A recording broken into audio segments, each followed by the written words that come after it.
বুখারী শরীফের ১৪২১ নম্বর হাদিসের মধ্যে আল্লাহ রাসূল সাল্লাল্লাহু আলাইহি ওয়াসাল্লাম সাহাবীদেরকে একটি অতীতকালের ঘটনা শুনাইলেন।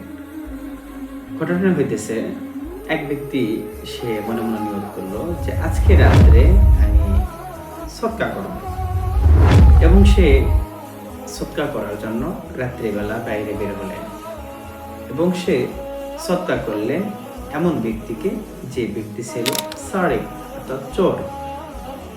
এবং সকালবেলা যখন সে ঘুম থেকে উঠল, মানুষেরা কানাকানি করতেছিল যে ওই ব্যক্তি আজকে রাত্রে একটি চোরকে সদকা করেছে। ওই ব্যক্তি যখন সে জানতে পারলো যে আমি গত রাত্রে একটি চোরকে সদকা করেছি, তখন সে আবারও নিয়ত করলো মনে মনে যে আজকে রাত্রেও আমি আবার সদকা করব।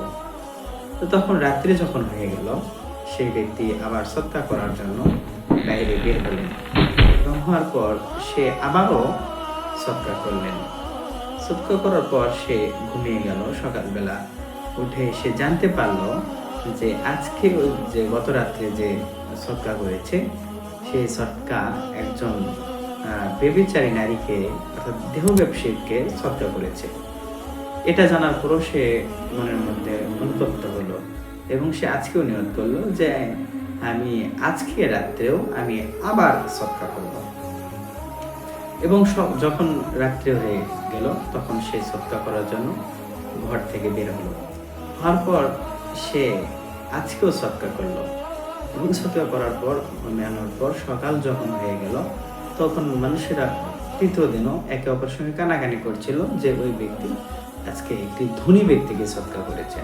অর্থাৎ প্রথম দিনে সে সদকা করেছিল একজন চোরকে, দ্বিতীয় দিনে একজন নারী যে নাকি দেহ ব্যবসায়ী তাকে সদকা করেছে, এবং তৃতীয় নাম্বার রাত্রে যাকে সদকা করেছে সেই ব্যক্তি ছিল একজন ধনী ব্যক্তি। তখন সে আল্লাহকে বললেন, আল্লাহ, আমার কাছে তো আজকে আর অর্থ নেই, আজকেও যদি আমার কাছে অর্থ থাকতো তাহলে আজকে রাত্রেও আমি সদকা করতাম।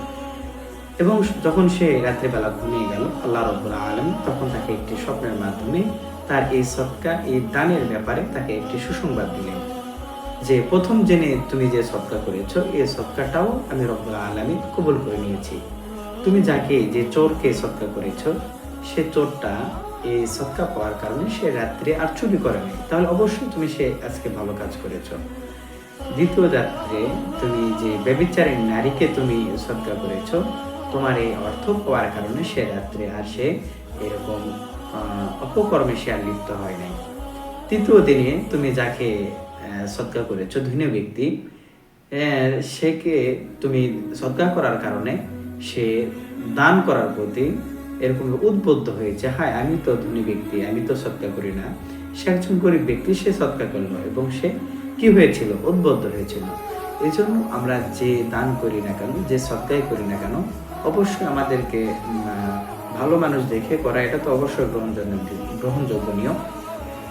আর আমরা যদি এরকম ভাবে হয়েও থাকি, কিন্তু এই দান, এই সদকা করাটা যদি আমার আপনার যদি একমাত্র আল্লাহকে রাজি খুশি করানোর জন্য হয়, মানুষকে দেখানোর জন্য না, অন্য কোনো নিয়তে না হয়, তাহলে আল্লাহ রাব্বুল আলামিন এই দান সদকাকেও আল্লাহ তাআলা কবুল করবেন ইনশাআল্লাহ।